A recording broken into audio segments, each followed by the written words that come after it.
until the settings get changed again. I'll talk fast for the first part. Sorry for taking up time, and Nina's awesome.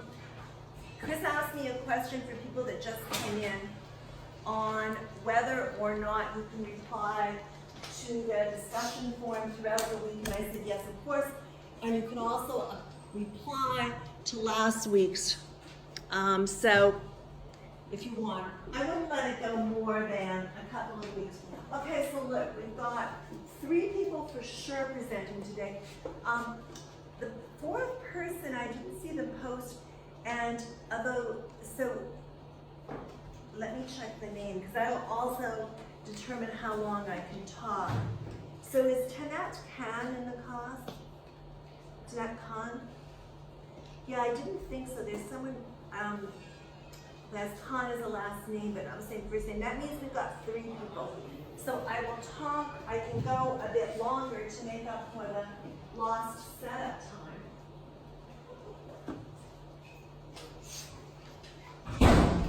And since there's no class before next week, I'll make sure I'm here at 11. Although I was pretty close just to go through setting it up, but now he showed me something else that works better. So, in terms of what is enlightenment, so basically we're looking at Rancière as a lead-in to the more classic text on what is enlightenment. So both Kant and Michel Foucault, very different thinkers, address the question. And I would say that this very short 5-page article, or 5-page essay, because it's an essay, it was written for Berlin newspaper, a German periodical, Berlin Monthly. I would say it's probably one of the fundamental essays on what is enlightenment. So it becomes, now can somebody check and see if when I'm over here, am I being taped, okay? Okay, thanks.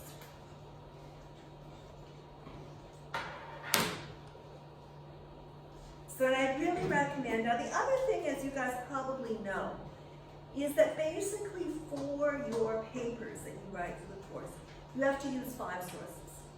And you're doing a presentation each term. So you would maybe go away reading 5 or 6 sources if you can't read them all. I would really say one of the sources you want to read is Kant. This 5-page essay. It's really important. And it kind of sets the terms of what people are talking about. It'll give you a crash course in the Enlightenment and why Kant's different. So make sure you do read that. And secondly, Kant, so if you take a look at Kant and Foucault, you can kind of see, so Immanuel Kant, 1724 to 1804, Michel Foucault, 1926 to 84. And Michel Foucault goes back to what Kant says, and of course Michel Foucault, if you haven't come across him yet, Google Michel Foucault. He's prolific, he was extremely political, he changed how we actually did both social theory and history. So his very short book on the history of sexuality, like turns Freud on his head, for example. His book on the prison systems, Discipline and Punishment, takes a look at how the prison systems are basically a form of punishment that's codified and based on grade school, like no surprise. His book also on madness and civilization takes a look at records in a mental institution in France and in, I think it was the 18th century, and looks at how the institution itself ended up like reproducing the problem. So he's like a really, really radical thinker, and he really contextualizes, I think, Kant for our use today, right? So what do we associate Kant with? Oh, by the way, as I said last week, Enlightenment dates, it's considered a long century. So it's running 15 years before and 15 years afterwards, are sort of a long century days on the Enlightenment. Just so you've got this. So what do we associate Kant with? Well, of course, reason. That humans, and this is crucially important, that we as human beings are capable of being rational before we actually become rational. So if you take a look at a 1-year-old, right? The assumption is that we're capable of being rational before we become rational, and that human culture and intelligence develop. We're developmental beings. And we develop as they develop, and I'll talk about this in terms of progress, because there's also the flip side to that that's not as positive. That our development wrenches us as humans out of our animal state. So what you read by Kant is his answering, and then it was published here with lots of commentary, right? You read the online version. His question, he's answering this question, what is enlightenment? It's a 1784 essay, and the publication Berlin Monthly, what Kant does is he replies to the question that was posed a year earlier. So, think of how slow knowledge is moving, right?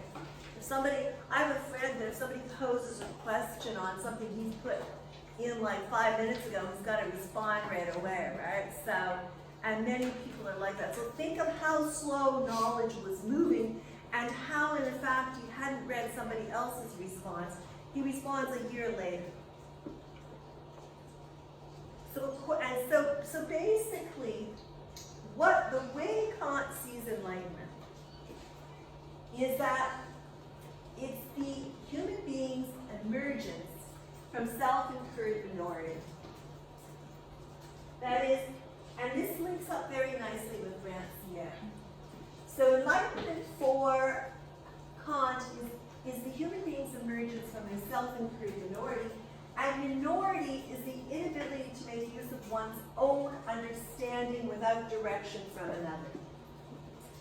Okay, so you stay in a minority position if you're unable to make use of your own understanding without direction from another, whether it be your clergy person, your teacher, your boss, politicians, etc., right? You can just sort of extend that. So in a sense then, it's like meeting a guardian, or in Rancière's terms, meeting what he calls an educational master. That is, minority is this incapacity to use one's intelligence without being guided. And Kant says it is lack of resolution and courage that causes one to need a guardian. And if you're going to use Rancière here, he'd be referring to like this perverted will of distraction, right? So if you go to the essay, which I have over here. So if you go to Kant's essay, and I printed it out, but you probably haven't. If you read the second paragraph there, it's kind of a key on how he understands self-incurred minority. He says it's because of laziness and cowardice that so great a part of humankind, after nature has long since emancipated them from other people's direction, gladly remains minors for life, and that it becomes so easy for others to set themselves up as their guardians. It's so comfortable to be a minor. And then he goes on to say, if a book that understands for me, a spiritual advisor who has conscience for me, a doctor who decides upon a regime for me, and so forth, I need not trouble myself at all. I need not think. If only I can pay others. Others will undertake this irksome business for me. Now remember, this is for the equivalent of a newspaper article, like an opinion piece, right?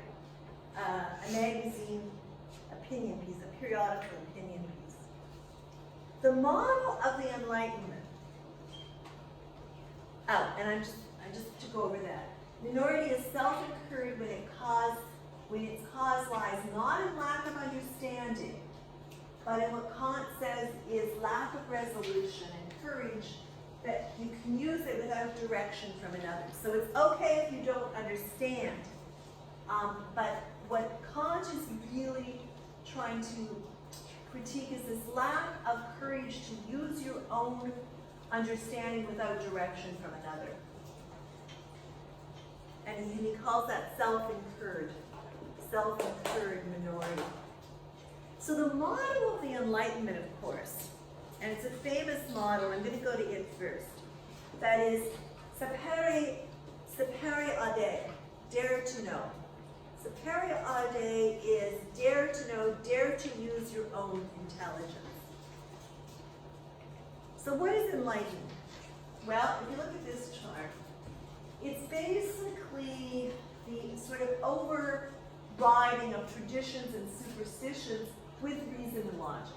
So you get things like rationalism, imperialism, tolerance, skepticism, deism, and it's dare to know. Whereas, you know, in more traditional societies, there's a nostalgia for the past, organized religions, emotionalism, irrationalism, and the chart's not that good, okay?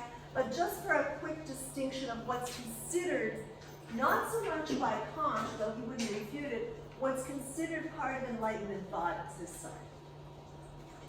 For Kant, what Enlightenment thought really is this drive to know, sapere aude, that is, have the courage to use your intelligence. So for Kant, what's required for the Enlightenment is dare to know, have the courage to use your own reason, have the courage to use your own intelligence.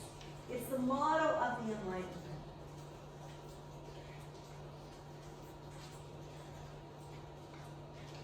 And then I'll go back to that because I got more to say on that. What's required for enlightenment for Kant is freedom. Now remember, what Kant sees freedom as being really important. Rancière sees emancipation. So freedom for Kant is the freedom to make public use of one's reason in all matters. Now, we're going to talk about public and private here.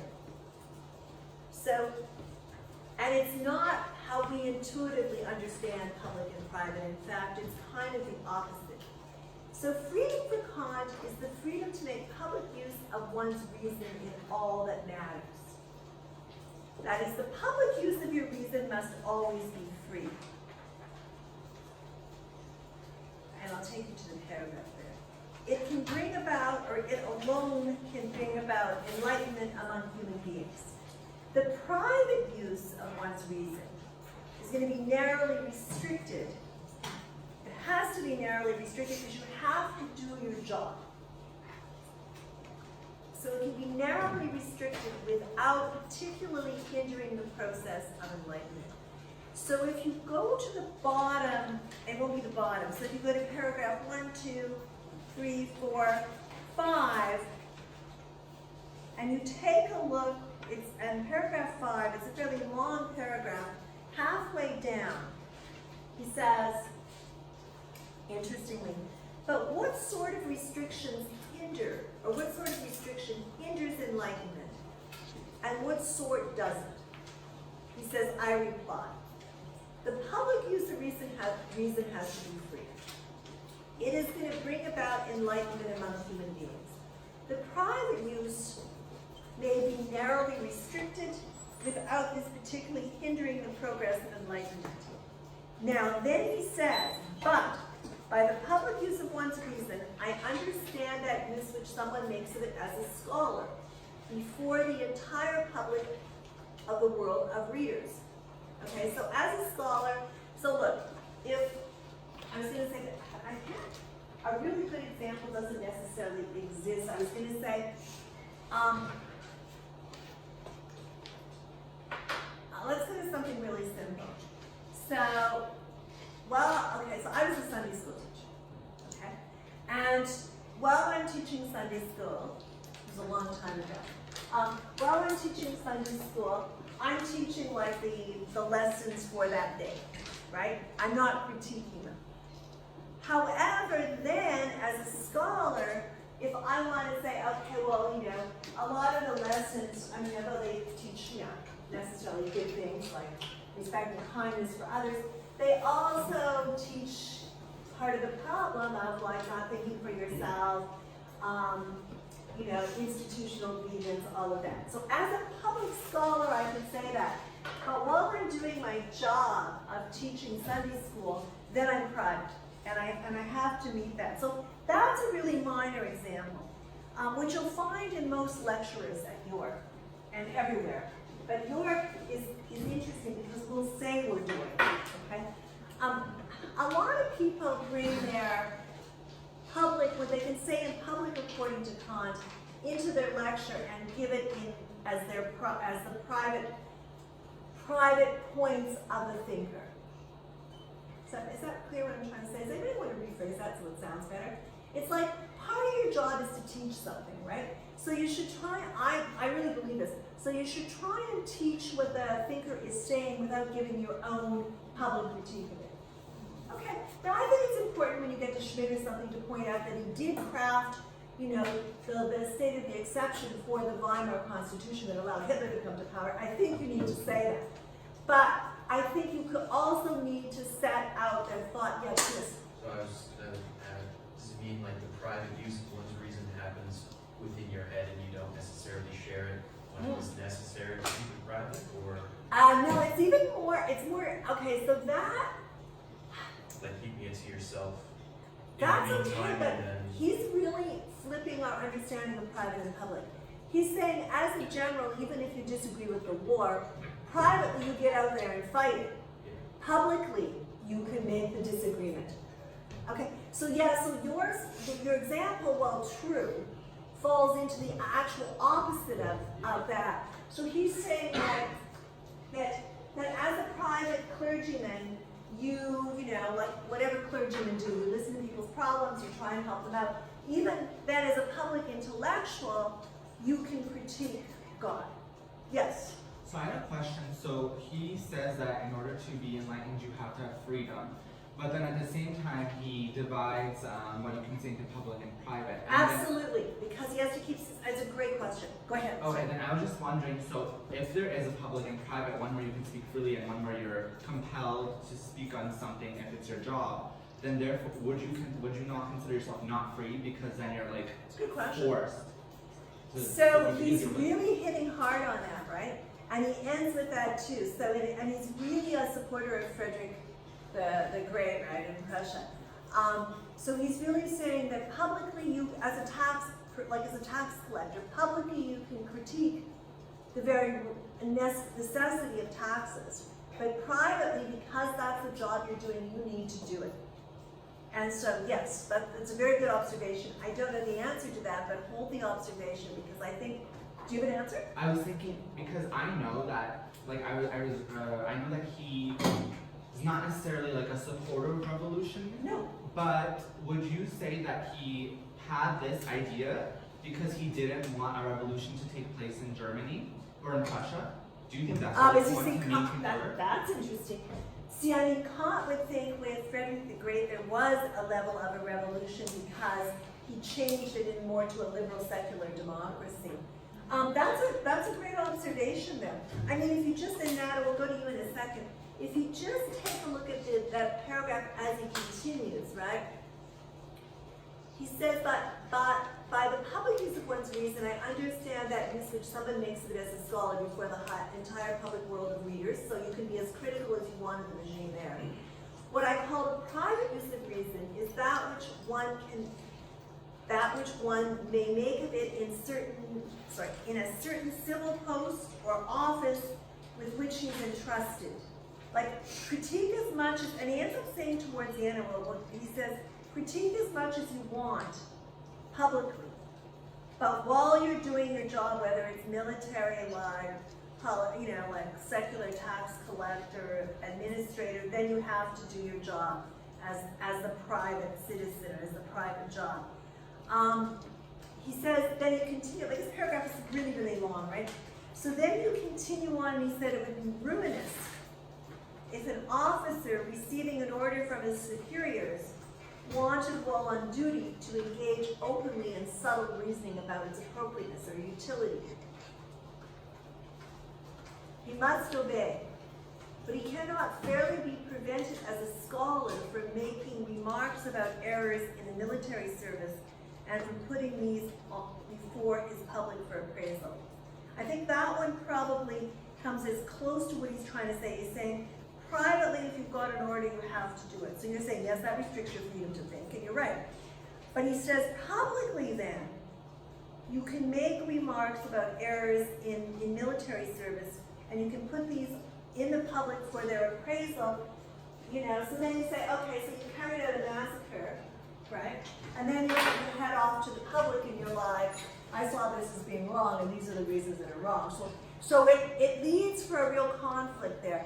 What he's trying to get to is liberal tolerance. All right? Because I mean that's one of the big markers of Kant, is this liberal tolerance of regimes where you can be critical. Manada, you had your hand up. Yeah, I was just gonna say, when I was reading it, it sort of came off to me as like almost like he's talking about it like a form of responsibility. Like you owe it if you're entrusted by wherever you work or whatever position you're in. It's almost like your responsibility to owe it to the people that are listening to you to act a certain way. But when you're in public, I guess you owe it to yourself as a scholar to express. But that's sort of what like when I first read it, that's what. Perfect. That's very nicely stated. Yeah. Rachel? Yeah. And then Hamza, yeah. Yeah, similar to that. It just seems that like privately you're tethered to the views of your institution or whatever social like situation you're part of, and then publicly he's saying that that's when you come into your own and you can express your actual views and your own reasonings for whatever it is you did. My only issue with that is that leads to like a lot of like you know like it can come across hypocritical if you're trying to convince others of like what's the right thing to do. That's interesting. I was thinking Jordan Peterson, right? Yeah. Is a good example. Publicly, he's got very explicit views. I don't know what his classes are like privately at the university. Psychologist? Eh? That's psychologist? Yeah. I assume it carries over. Because one of the problems I would say is like the private and public, to go back to what Nada says, is that we have a responsibility, if you're working for a university, you have a responsibility, and as a student, to meet its code of ethics, right? So one of the grad students, he ended up quitting, but one of the grad students that I was supervising was forever going online and flaming out. But he was threatening people. Like, he was like, it was just, you know, and then he ran for political office, but he had to like not do that because they dug this up on him, right? So, and you're kind of like, yes, and he would threaten violence and killing people. Okay, but even worse than that, he's listed as a PhD at York University. So then, the York Ethics Committee of how students are supposed to behave, then have to call him in all the time. So as a supervisor, you know, like I was like there, and the thing is, he probably could have like, I mean, aside from like just being wrong to do that, fundamentally, because basically what the guy meant was like, I just disagree with you. Like that, you know, like he didn't mean that he was going to do that, but you know, it's wrong to make that claim. But if he used his non-work email, if he hadn't have identified himself as a York student, right? So you've got a real, and he just couldn't seem to get it, he was a theorist. You've got a real collapse there of private and public.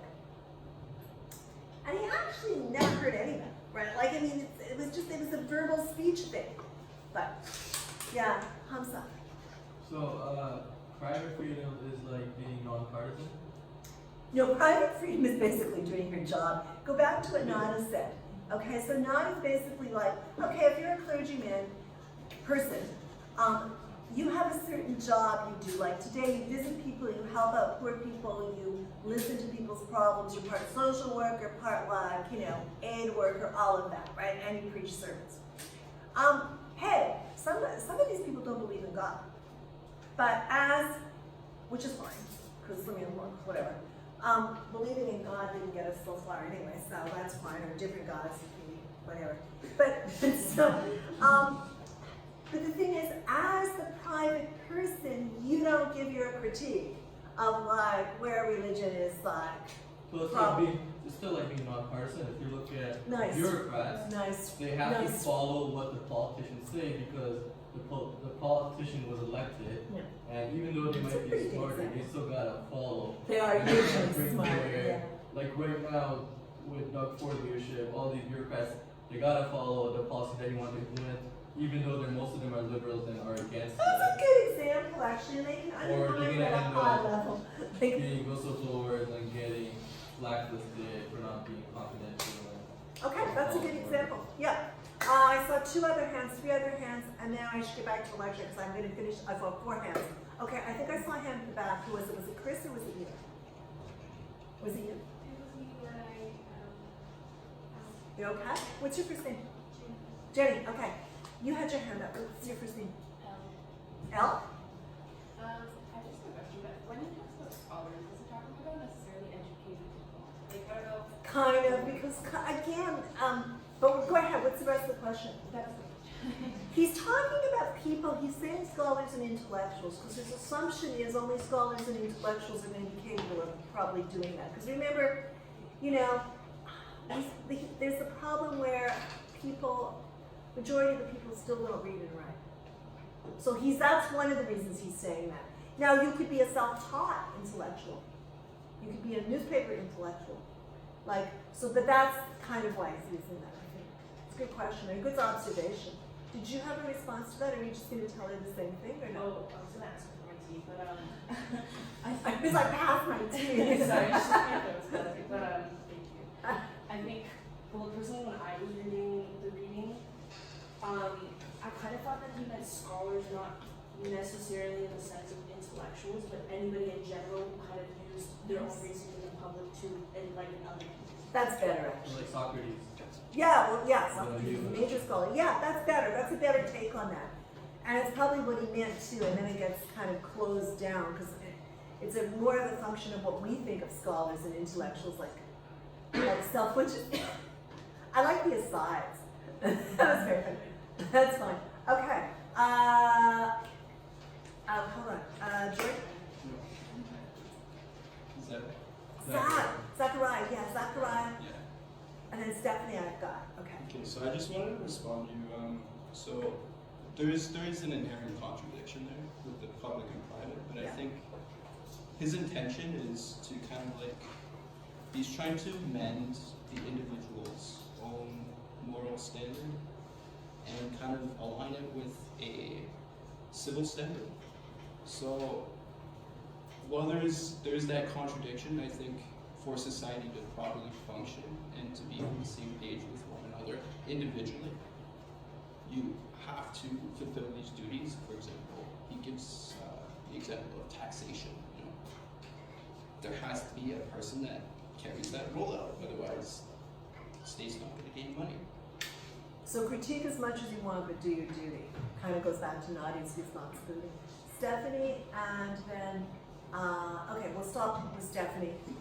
Sorry, you had your hand up before, so we'll go Stephanie, and what's your first name? Tahira. Tahira. You're not presenting today, okay?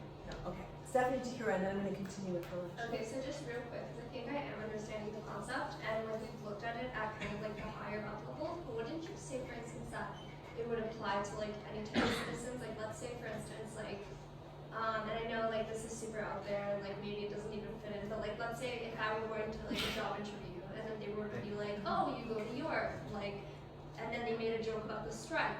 So wouldn't you say like, if you really didn't agree with the strike or whatever, right? Like in that interview, because you didn't want to seem like a bad kind of like, not student per se, but because you were representing the school, wouldn't you kind of have to like, not lie, but kind of like fulfill your duty of being like, yeah, like, you know, I agree with like the strike and you know what happened. You don't, But that actually, sounds like different concepts because we're looking at it at the higher level. okay, so the strike's a good example because it depends who's interviewing you. Right. If you're being interviewed by a labor union, probably you should like say something, I mean, you should maybe say nothing, okay? Right. But if you're being interviewed by like, you know, administrators, say like corporate administrators, who normally, you could say, well, you know, I have my own private issue on that. I have my own private, like, which is going against, you know, how Kant uses private. Yeah. But they worked it out. They worked it out the best they could between the two parties, something like that. Yeah, but then you couldn't, like, let's say you, like, absolutely, like, hypothetically, right? Like, let's say hypothetically a student, like, really despised the strike, then wouldn't you say that, like, in an interview you wouldn't be able to say that? Like, there would be this sense of kind of, like, you would have to hide your own kind of, like, private, even though it's not a restriction of, you're at the national level, but Yeah. then you're also, So you can be I don't know out- if that makes any sense. That does Like, make sense. So you could be out publicly. Yeah. And then privately, well, I think part of what you've got there, Stephanie, and it's actually important, is that privately, companies like to see that you don't like have extreme opinions you're going to bring to work, Yeah. regardless of what those extreme opinions are. unless you're working for an organization that happens to coincide with your beliefs. You know, so, I mean, if you don't believe in, like, take climate change, for example. If you don't believe that humans have caused a lot of trouble and created a lot of climate disasters, then you're probably not going to work for an organization that actually believes that, right? Like, you know, you'll work for the denier side. So in that sense, though, but on either side, publicly, and see, the thing is, we've never lived, I think you're getting at something important, the thing is, we've never lived up to what Kant proposed. We can't keep it separated. You know, I mean, even lecturing, it's really hard not to bring, and I try not to bring your own opinions in. And I'm pretty open on people's opinions, where I'm like, yeah, that makes sense, like, yeah, that makes sense, and they're both conflicting, and you're like, well, they kind of both make sense. But so, in that way, I don't think we've been ever able to live up to that. Like, I don't think we can say, okay, publicly we're going to go critique this, but privately it's not going to slip over.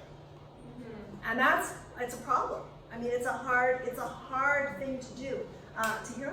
Yeah, I was going to say, so would you say that he differs from Rancière in that way? Because for Rancière, he believes that knowing is nothing, that you have to do what you know. So for me, how I interpret that is that you have to kind of act through your principles. So then would there be a conflict there?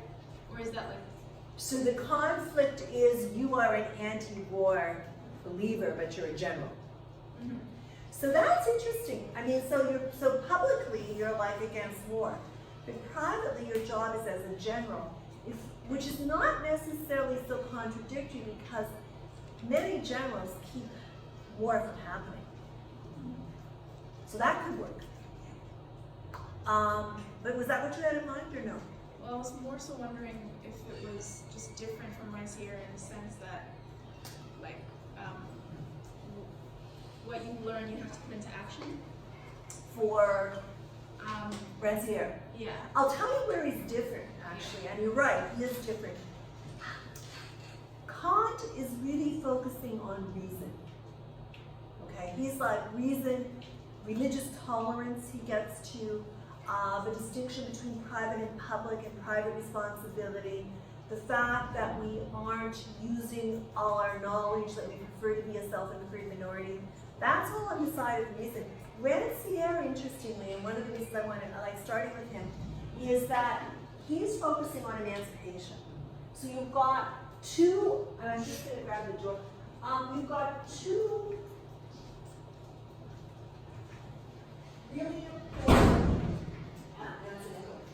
really important tenets of Enlightenment thought, freedom and emancipation, with these two thinkers. They always go together in liberalism, but the emphasis, of course, on the type of liberalism, one is stronger than the other. So classical liberalism, reason is going to be stronger. Social democratic liberalism, or liberalism with a social conscience, or whatever you want to call it, the emancipation is also going to be stronger. So I think that's a very good observation.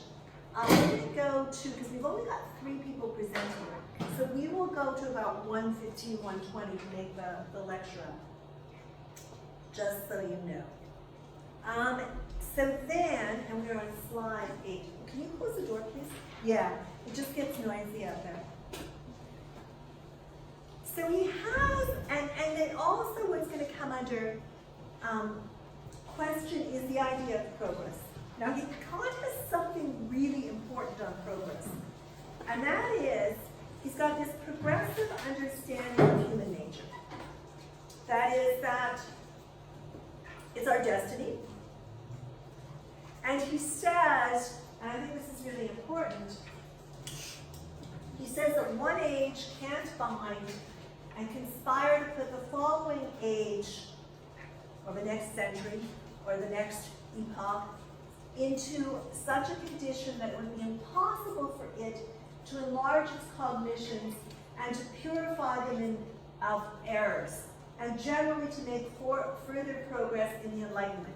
That is, one age can't tie another age to not progressing. One age can't commit a succeeding age to a situation in which it's impossible for the new age to increase its knowledge. So to go back to Tahira's observation, is that the knowledge for Kant, whereas for Rancière it's like learning and being and teaching and emancipating, the knowledge for Kant is really tied with progress and in that sense like enlargement. So they have, so you know the whole I'm sure you know this. It was radical when it first was figured out. But so I'm sure you know that like this whole Enlightenment progress that comes out of, it starts with Kant, the idea that every generation is going to know more and be better. And it's just, and we're just going to keep like going up like this. It gets blown away with genocide. Gets blown away with barbarism and slips back. So it's kind of, so then it becomes a dialectic of enlightenment and barbarism. It slips back and forth. Chrissy, did you have it? Yeah, so it's a continuous, never-ending cycle for him then? Yes, and it's going this way. Yeah. It's a continuous, never-ending cycle that the next generation is going to know more than you. They're going to have, and in a way, he's not wrong. Like if you take a look at what you guys know now and what, people knew 20 years ago, you know more. And then 20 years from now, what doesn't hold up is the fact that it's always going to progress positively. There's going to be this back, and the back, the slip backwards into barbarism are brutal. And Kant never took account of that. And the next piece we're reading on Kant for next week on Cosmopolitanism is brilliant in terms of the UN, etc. But again, it never took into account, this one? This one. Yeah, nice. I'm just guessing his name, so I was like, this one, I got it. But it never took into account what happens when progress turns the other direction. Because he never thought it was possible. Because all Kant can see is like, in his lifetime, is progressing forward, right? And now we are sitting where we can see progress forward and then retrogression backwards and progress entailing retrogression. I mean, if you take a look at post-colonialism, if you take a look at colonialism and post-colonialism as a critique of colonialism and imperialism, what you've got is regression back for a large segment of the global south, while the particularly Western Europe is progressing. So you've really got it tied together. So you need to get to someone like Fanon for that. And by the way, there's a conference happening, I'll post it on our website. There's a conference happening at York, it's free. It's happening October 2nd, 3rd, and 4th. That's Wednesday, Thursday, and Friday. It starts like 3 o'clock or something on Wednesday with one of the world's leading Fanon scholars, Ajay. I was a student of his years ago. He's awesome. So now, and there's a conference. So if you haven't been to a conference and you can go to some of it, it's in Founders. So probably, I was going to say probably the text not working well, but that's okay. The papers will be great. There's scholars and thinkers and activists from all over. And be really worth hearing some of it. I'm going to be at most of it actually because,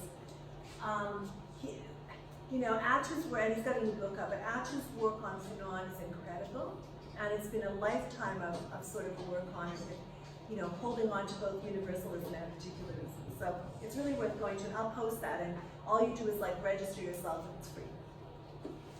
And it's good to go to a conference as a third year and fourth year student. So then, Kant sees enlightenment as a sacred right of humanity. And if you renounce enlightenment for Kant, then you are, you're renouncing it not just for yourself, but also for the people to come. You're violating the sacred right of humanity.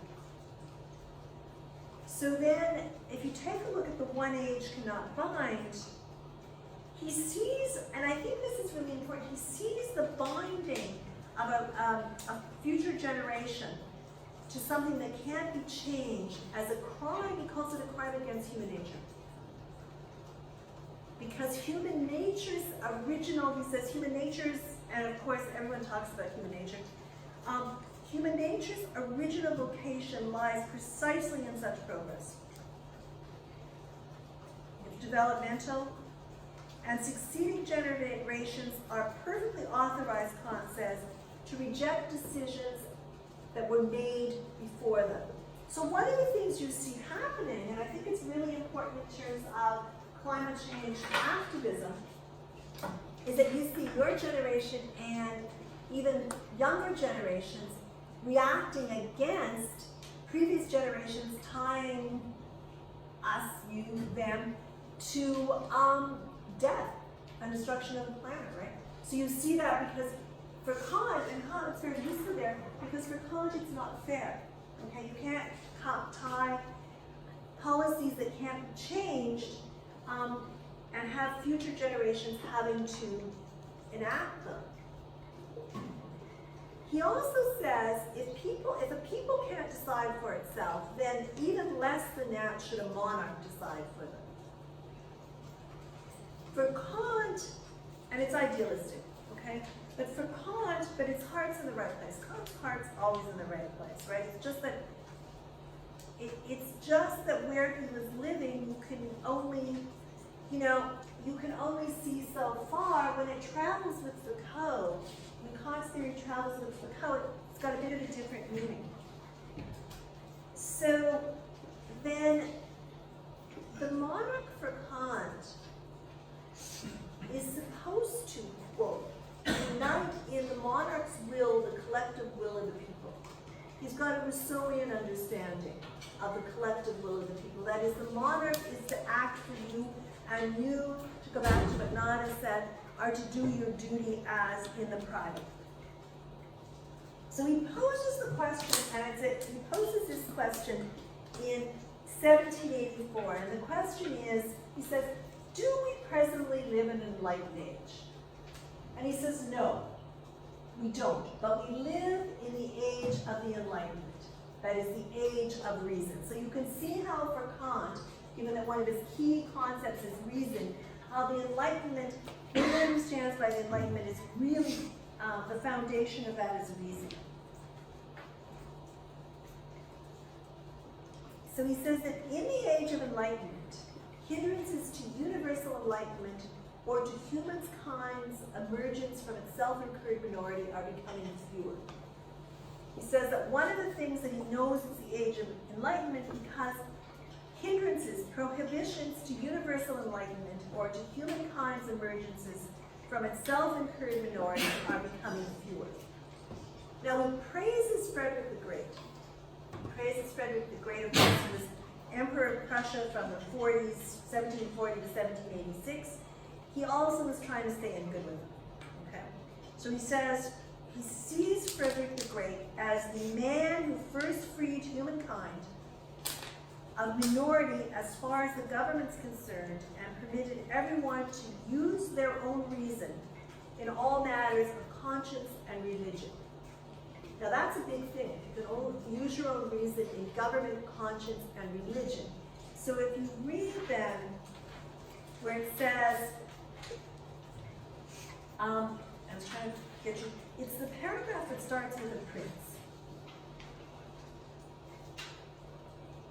It's a paragraph that starts with a prince. This isn't it, but I'll go to this next. He says, a prince does not find it beneath himself to say that he considers it's his duty to prescribe anything. A prince who doesn't find it beneath himself to say that he considers it his duty not to prescribe anything to human beings in religious matters, but to leave them complete freedom, who even declines the arrogant name of tolerance, is himself enlightened and deserves to be praised. And then he goes on to say, deserves to be praised by a grateful world and by posterity as the one who first released the human race from minority, at least from the side of government, and led each free to make his own reason in all matters of consciousness. And then he goes, and so let's just take a look at this. He says, I place the main point of enlightenment, escape of humans from their self-incurred tutelage, chiefly in matters of religion, because our rulers have no interest in playing the guardian with respect to arts and sciences, And also because, so he's saying rulers don't really care about arts and sciences so much, not true anymore in terms of sciences really, but they care about religion. And he says that, so Kant says, I place the main point of enlightenment, the escape of humans from their self-incurred tutelage, in matters of religion, because our rulers are more interested in controlling religion. They're not as interested in being guardian with arts and sciences. And also because religious incompetence is not only the most harmful, but also the most degrading of all. And he goes on to say that under Frederick the Great, he says that clergymen, notwithstanding their official duties, and this goes back to the public and private, and this is on the same paragraph that starts with a prince. He says, clergy people, notwithstanding their official duties, may in their capacity as scholars freely in public lay before the world for examination their judgments and their insights that deviate here and there from the religious creed. And still more may any other who is not restricted by any official duties. Kant concludes the essay. Oh, the other thing that Frederick the Great did, I think is important, is he's considered, so Frederick the Great of Prussia is considered, or Frederick II of Prussia, is considered to be an enlightened monarch and also an enlightened despot. He's both. So Prussia becomes then a military power in Europe during his reign. You've got the sort of foundation for the unification of Germany's princely states. So then this allows Germany to be sort of emerge as a world power. And Frederick made these bureaucratic reforms that made the civil service more efficient, more sort of methodological, and conscious of its public duty. He also, he also introduced primary education and codified the law. So in that sense, he's really, you can see why Kant would see him as a figure who was about progress, because he was, and about knowledge increasing in terms of primary education and codifying the law, and about the difference between private responsibility in your work and public critique. Kant concludes the essay by restating the claim. I put the main point of the, and we'll go over this in a second. He says, I put the main point of enlightenment, of people's emergence from their self-incurred minority in matters of religion. The public peace in a free state is the outcome of an enlightened leader and a strong army. And then take away line. An enlightened leader says to the people, argue as much as you will about what you want or will, but obey. And that's a contradiction there that you quickly picked up at the very beginning. What's your first name? Ordering. Ordering, you're presenting today. Yeah. Okay, so argue as much as you will about whatever you will, but obey. So then, an answer to the question in a nutshell, what is enlightenment? It's humans' emergence from self-imposed immaturity, and somebody is probably thinking, if not everybody, how's it self-imposed? It's structurally imposed, and you're right. Kant is a liberal, okay? Immaturity is the inability to use one's understanding without guidance from another. Immaturity is self-imposed when it lies not in lack of understanding, okay, this gets a bit more, but in lack of resolve and courage to use it without guidance. And sapere aude, dare to know, have courage to use your own understanding. That's the model of the Enlightenment. And that's where he also partners up with Rancière. So we're going to move to Michel Foucault. And we're fine. We're fine for time, actually. Michel Foucault, so 1926 to 84, he writes a response to Kant. His essay is also called What is Enlightenment? It was translated into English in 84. It was written in 1978. He's a French philosopher, he's a social theorist, he's dead, a historian of ideas. He is what's considered one of the key postmodern thinkers, and in terms of, you've probably come across the term postmodern before. But when Foucault uses postmodern, he really means it in the sense, as Derrida does too, but in the sense of that critiquing all sort of totalizing narratives. So, Marx's narrative is a totalizing narrative, Freud's narrative is a totalizing narrative. So postmodernism is going to critique these. Critique of all universal claims that the people, okay, it doesn't look at who's excluded. It's a critique of also all these transcendental claims to truth. Foucault says, look, there are multiple truths that are usually grounded in history, and truth can never be separated from power. So whatever the truth is grounded in power. And that the subject is an affect of structure, power relations, and knowledge practices. That's very difficult from Kant. So when he then looks at Enlightenment, he doesn't see it, he sees it as being grounded in human beings being grounded in the structure they live in, the power relations, and knowledge practices.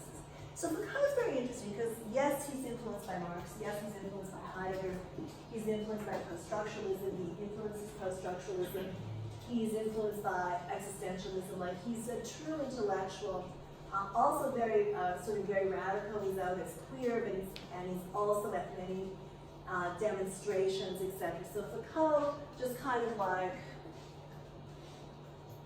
I think obviously Rancière knew him. I think Foucault kind of inhabited what he wrote about. Injustices he wrote about and acted on. And he was in Toronto. He was also funny, which is kind of interesting. So that's kind of cool. So then, I don't know if Kant was funny. Foucault has a particular understanding of power. And he says that power is really just a multiplicity of relations. And these are at work in particular areas. Power is a struggle. And the power relations, as the struggle continues, are transformed, strengthened, sometimes reversed. He says there's no real central point of power. There's no single source of sovereignty. That really is everywhere. It's ubiquitous. It's produced at every moment, and it is at every point. So then he says the famous quote, power is everywhere. This is from Introduction to History of Sexuality, Introduction, Volume 1. And that particular edition is page 121 to 122. Power is everywhere, not that it engulfs everything, but it comes from everywhere. It's ubiquitous. It's not an institution, not a structure. It's not a certain strength we're endowed with. It's a name that one attributes to a complex strategical situation in a particular society that takes in a whole bunch of different social relations. He's a sociologist and a Marxist. We kind of take, and then he does do work on governmentality. His later stuff was on governmentality. He talks about knowledge and power. He says you can never separate, so any knowledge is interrelated with power. That is, there's no sort of neutral knowledges. There's no knowledges that aren't embedded in power structures, regardless of what these knowledges are. Knowledge and power are interrelated. There's no power relations without a constitution, a correlative constitution of the field of knowledge, nor any knowledge that does not presuppose, constitute at the same time power relations. That's from Discipline and Punish, which is a really amazing text. It's the birth of the prison. One of my first years teaching, I taught it on a fourth-year honors seminar on legal law. So then, as we said before, power is productive. It produces knowledges, it produces institutions, bodies, pleasures, desires, truth. For people that have done feminist theory, we know how power ends up being written on people's bodies. every neutral. There's always power relations embedded on your body, on your desires, on your truths. So for Foucault, power operates through the construction of particular knowledges which then become accepted as truth and reality. That's really the problem, rather than as competing truths. Now, most people here probably, you're third year, you're at a critical university, you've been around, you probably all know that what's accepted as truth and reality is really embedded in power relations. When Foucault said this in like the 80s, nobody had framed it quite that way. Since then, any course on sociology is going to have to frame it out. So one of the reasons I like modern political thought so much, and one of my political commitments to it is that most of the stuff seems like taken for granted. Okay, and it is. And that's probably, in most cases, a good thing, but in some cases maybe not a good thing. But it wasn't taken for granted when they came up with the theory. That's why it's exciting, okay? That really is why it's exciting. So the fact that we know this now, we wouldn't know this now, it wouldn't be on every sociology course, on every sort of archaeology, if it wasn't for Foucault. Because he really brought together what people were thinking and proved it. Proved it through doing an archaeological study of an insane asylum that was just like oppressing, and as a structure of how, I'm going to put insane in brackets because that's what they're called. It's called the book's Madness and Civilization, of an asylum that was structured the same as other asylums, like how it just produces, how schools produce obedience, how discipline and punish produces like a docile subject, right? Like he goes through all of this. And then we go, yeah, okay, we know that. We know that because at the time, Foucault, he brought it to our attention. So then Foucault claims, to move back to Kant, Foucault makes this claim, he says, and it's crucial. And Foucault also, obviously without Foucault I wouldn't have thought of this. Okay, I'm pretty well scholar, all that. Foucault says until Kant, the dominant understanding of the Enlightenment was as the following, or the dominant understandings. It was seen as a particular world era. It was seen as an event. It was seen as an accomplishment, progress. What Kant did is he redefines it. Okay, Kant redefines the Enlightenment, and Foucault, when he hits with this, and then Deleuze's 2 books on Kant are really interesting too, right? Because all of a sudden they make it contemporary, and they make it, you understand why he was important. So Kant redefines enlightenment as an exit. Foucault says, yeah, he does. It's a way out of immaturity, it's a way out of tutelage, it's an ongoing process, and you're like, yeah. And the way out of immaturity links up with Rancière, like it's influenced how Rancière then goes to Jacotot and takes a look at his work.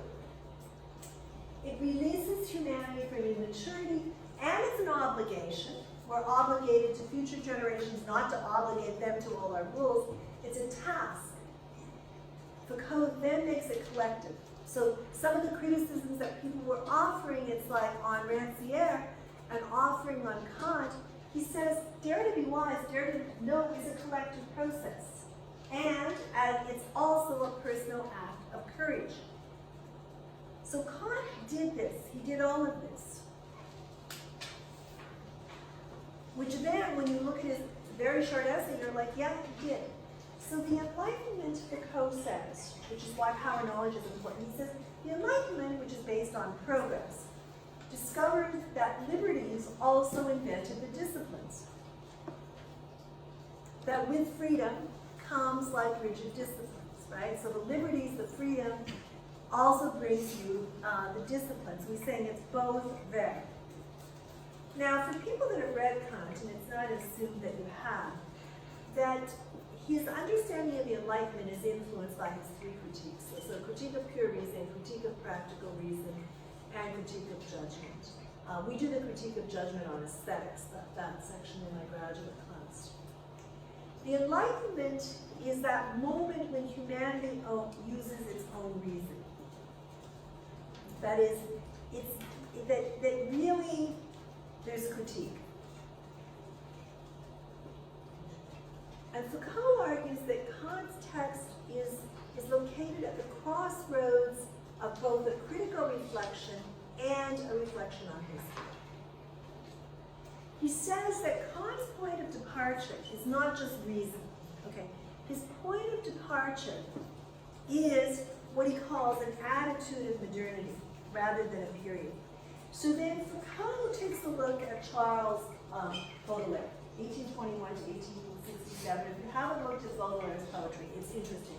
Because Baudelaire really kind of documents in his poetry the decline and the destitute in France at the time, in Paris at the time, and the flaneur, who's now, but Baudelaire is lamenting the end of the flaneur. The flaneur is somebody who dresses up and goes out. It's like between the aristocratic and the bourgeois, right? So they, you know, they're poets, they go out, they show off, they walk around, they occupy the city not as a means of getting somewhere, but as a means of performing. So the attitude of modernity, he says, okay, what Kant is talking about is this sort of way of thinking. He's talking about reason, will, independent thought. What Foucault does is he uses Baudelaire. And he says modernity breaks with a tradition. That all of a sudden, for the first time, you become conscious of the discontinuity of time. That in a sense, there's this now moment where you can get a feeling of novelty right in the fleeting moment of the now. So Baudelaire's poetry does do this. It's not a phenomena of sensitivity to the fleeting present, it's the will to heroize the present. So he has a section, and this is from the first thing that the attitude of modernity does. He uses Baudelaire for them all. And that is in the piece. So then, modernity brings in this ironic orientation. And the ironic orientation, which is the second thing it does, it's a high value of the present, is indissociable from a desperate eagerness to imagine it otherwise than it is, and to transform it, not by destroying it, but by grasping what it is. Then you've got this aesthetic relationship to self. All of a sudden, and Foucault does a lot of work on this, and he uses Baudelaire as well as the Greeks for it. All of a sudden, you've got this self. The self comes onto the scene. People invent themselves. You know, you construct yourself. You invent themselves. Modernity doesn't liberate human beings in their own being. It compels them, Foucault says, to face the task of producing themselves. And then for Baudelaire, these three qualities of modernity cannot be produced in social or political life. He's an artist. For Baudelaire, Foucault says they're only produced in the art. They're produced in another place, but Baudelaire calls art. Baudelaire puts forth then, so Baudelaire is writing some 40 years after Kant died. And Foucault is using him as someone who overlaps, and he's using him as a cultural example of the consciousness of modernity that Kant is addressing. So Baudelaire then puts forth these four things. One, it's four things about modernity.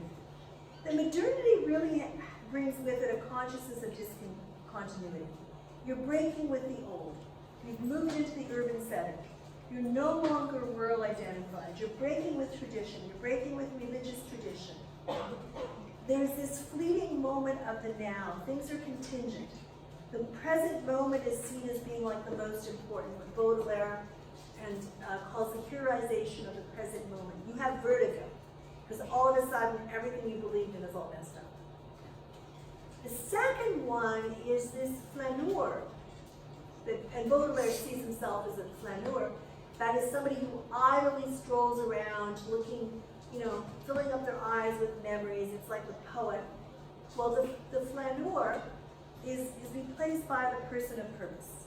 hurrying, searching for the value of the present. So just imagine if he was dropped in Toronto today. You know, collapsing nature and culture, because basically we're all overloaded, we're all doing too many things, and we're always like totally person of purpose. Like at the end of the day, we're like, okay, well I did this, this, and this, and this. Like, yeah, so I got to do this. That's part of being a modern subject. And then the modern human doesn't attempt to discover a self, they invent the self. Okay? You know, think about it. Like we're now, we just take it for granted. We invent how we present ourselves, we invent how we look. It's just kind of taken, we even invent body shape from like being at gyms, etc. Like we just kind of invent, we just like construct, you know. So we don't discover a self, we invent a self, and this is all done in what Baudelaire is going to call the art realm in the cultural realm. So he goes, there's a painting that Baudelaire likes, and it's by Constantine Guy. It kind of shows you what's going on in modernity in Paris. Now it's going to be online, but Baudelaire sees it as an example of modernity. So the attitude of modernity, the high value of the present, is indissociable from an eagerness to imagine it otherwise than it is to transform it, not by destroying, but by grasping and embracing in it what it is. And that would kick me up a bit more, but that's what it means. What links Baudelaire's understanding of modernity with Kant's, for Foucault, is this permanent critique of our historical era. That is, the Enlightenment haunts us. Okay, it haunts postmodernity, it haunts modernity. He says we're subject to the blackmail of the Enlightenment, particularly in terms of emancipation and humanism. So the Enlightenment haunts us. That's why it's such an important concept.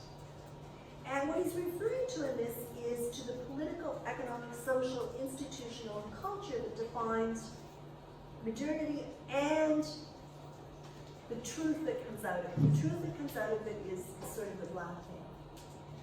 Foucault says we are historically determined human beings that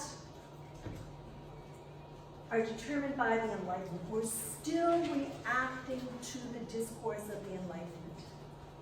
We're reacting to it and carrying it forward and changing it in the political realm and the economic realm. Foucault questions then how to transgress this limit attitude. Because what he considers a limit attitude is when something is considered to have a universal value. Okay, so the Enlightenment is considered to have a universal value. He says, how do we get past this? How do we get past this universal value that's given us so much trouble? So the Enlightenment leads Foucault then to question how to transgress it. He defines the Enlightenment. Foucault gives you a definition of the Enlightenment. He defines it, I think importantly, as distinct from humanism. So he says we must never forget that the Enlightenment is an event. That means it happened. It's a set of events. It's complex historical processes. It occurs, and it's very important here to say it occurs at a certain point in the development of European societies.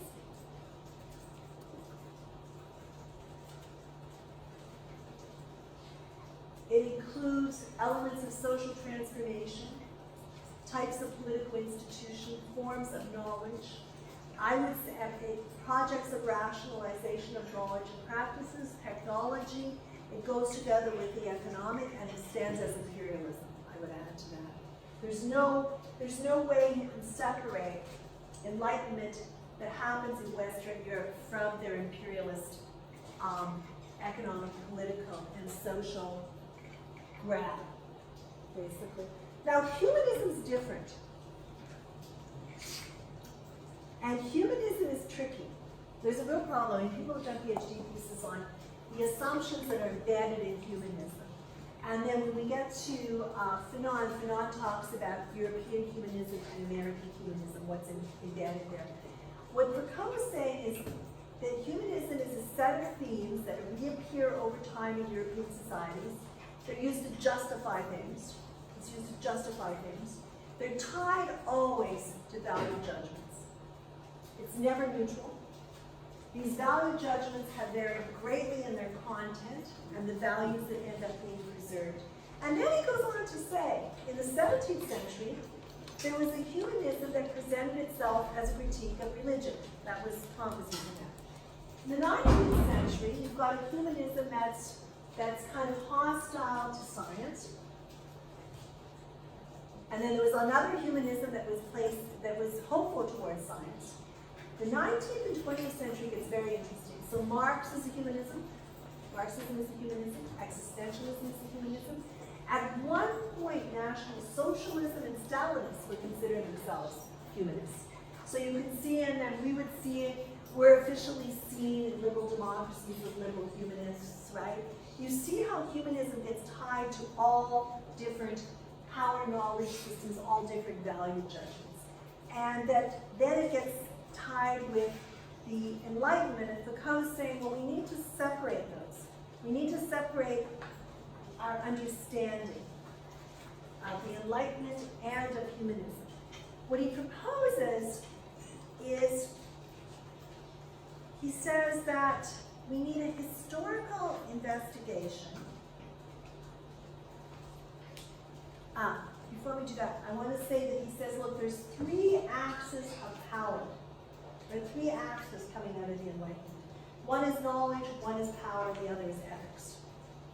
Okay? These are really important. He sees three axes coming out of the Enlightenment, and he uses these three axes of knowledge, power, and ethics in all the work he does to sort of expose what they are. So if you go back to where he's saying, you know, humanism has been tied, sorry, wrong direction. Humanism has been tied with all these different positions. He's taking a look at how knowledge and power and ethics is coming together in each of those. He says we have to address, these are the questions we have to ask, to try and break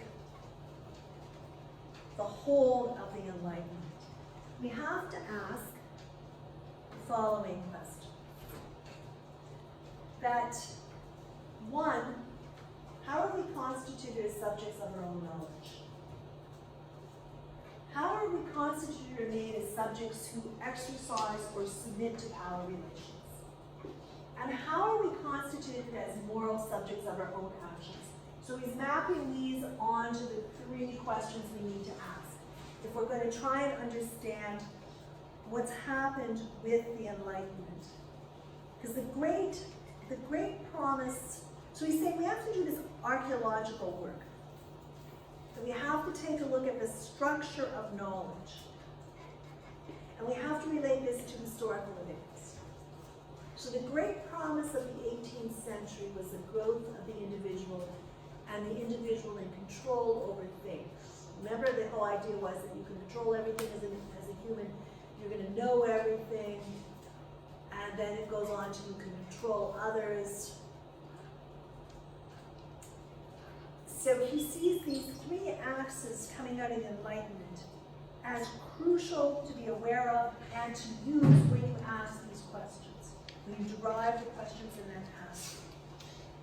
He develops from Kant's concept of critique, that is critical reflection, a link between critique with historical analysis of the limits imposed by the possibility of going beyond these limits. Okay.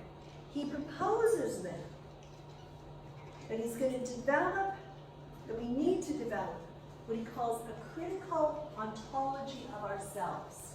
Now, ontology, of course, is the science or study of being. Science or study of being, existing, ontology, a science or study of ourselves. It deals with the nature of reality. He locates this in history. So the critical ontology of ourselves has to be considered not simply as a theory, a doctrine, a body of knowledge that's accumulating, but it also has to be considered, to go back to his beginning, an attitude, an ethos, a critique of where we're at and what our historical limits are that are imposed on us. Historical limits differ, and these need to be taken into account. So the historical limits that we have are different than the historical limits that Foucault was encountering, are different than the historical limits that Kant was encountering. They're imposed on us, so at the same time we have to be aware of the historical limits that are imposed on us and experiment with the possibility of going beyond them. And we have to figure out how to get beyond our historical limits, otherwise we're stuck in the sort of logic of the progression of the Enlightenment going a particular way, without grounding it in history. And then he ends by saying this. He says, I don't know whether we'll ever reach mature adulthood, to go back to Kant. He says that many things in our overall experience tell us that the historical event of the Enlightenment didn't make us mature. It made us somewhat mature, but we haven't reached our maturity yet. He says, but a meaning has to be attributed to this critical interrogation of the present and of ourselves, which Kant began in the Enlightenment. It's what Foucault calls the critical ontology of ourselves, and he says, it's not going to be considered as a theory, etc., but rather it's an attitude, an ethos, and we went through this before, a philosophical life in which critique of what we are is at one and the same time the historical analysis of the limits of what have been imposed on us, and also how to get beyond these limits. So he ends then, which is just the next slide, he ends then by saying, the critical task of the Enlightenment is working on our limits. How can and what's at stake, he proposes, is how can the growth of capacities, human capacities, social capacities, be disconnected from the intensification of power and nature? So you can see what he's done in a very short piece is he's taken Kant and tied it to the contemporary, and taken what's useful from Kant and brought it in to use it as a critique, and he's also then located this very idea that if we don't move beyond Kant, we're stuck in our limits. That we have to have an archaeology there and figure out what our limits are and how to work beyond them. Okay, so let's see what time it is. It's only 11 minutes after. Can you be back at 1:30? Tell me if people that are presented put their hands up. I think there's only 3, so we're fine. Okay. Good. Back at 1:30 will be 3 presentations. Okay, good. Yeah. To email you, I did find out